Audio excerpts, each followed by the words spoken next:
Hello everyone, I am Anand Sharma and I am the Fund Manager of the Tata Focused Fund. First and foremost, let's understand a bit about this Focused Fund and the category. As far as the category is concerned, the focused category allows one to invest only in 30 stocks as far as the portfolio is concerned, which means that the portfolio will be a highly concentrated one.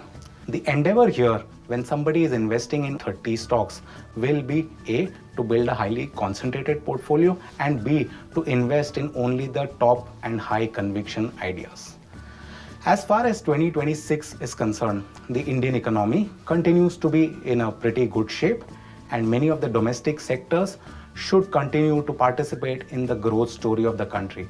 And to that extent, our focused fund will also be focused a lot more on the domestic oriented sectors. Sectors that we like at this point of time in the focused fund are life insurance, cement, which has gone through a period of consolidation and where the next few years are likely to be better from a profitability growth perspective, large banks, which can continue to gain scale and where the credit growth is likely to improve from current levels.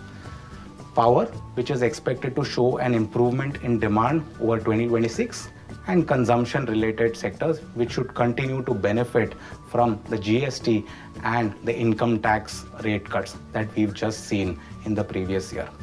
Also, since the focused fund allows complete flexibility to invest in large, mid and small cap names, the focused fund will have some allocation towards mid and small cap names, which could also have some bouts of volatility.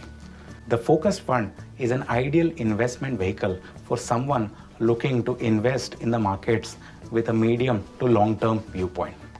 Last but not the least, I would like to take this opportunity to wish everyone a very happy and a prosperous 2026. Thank you.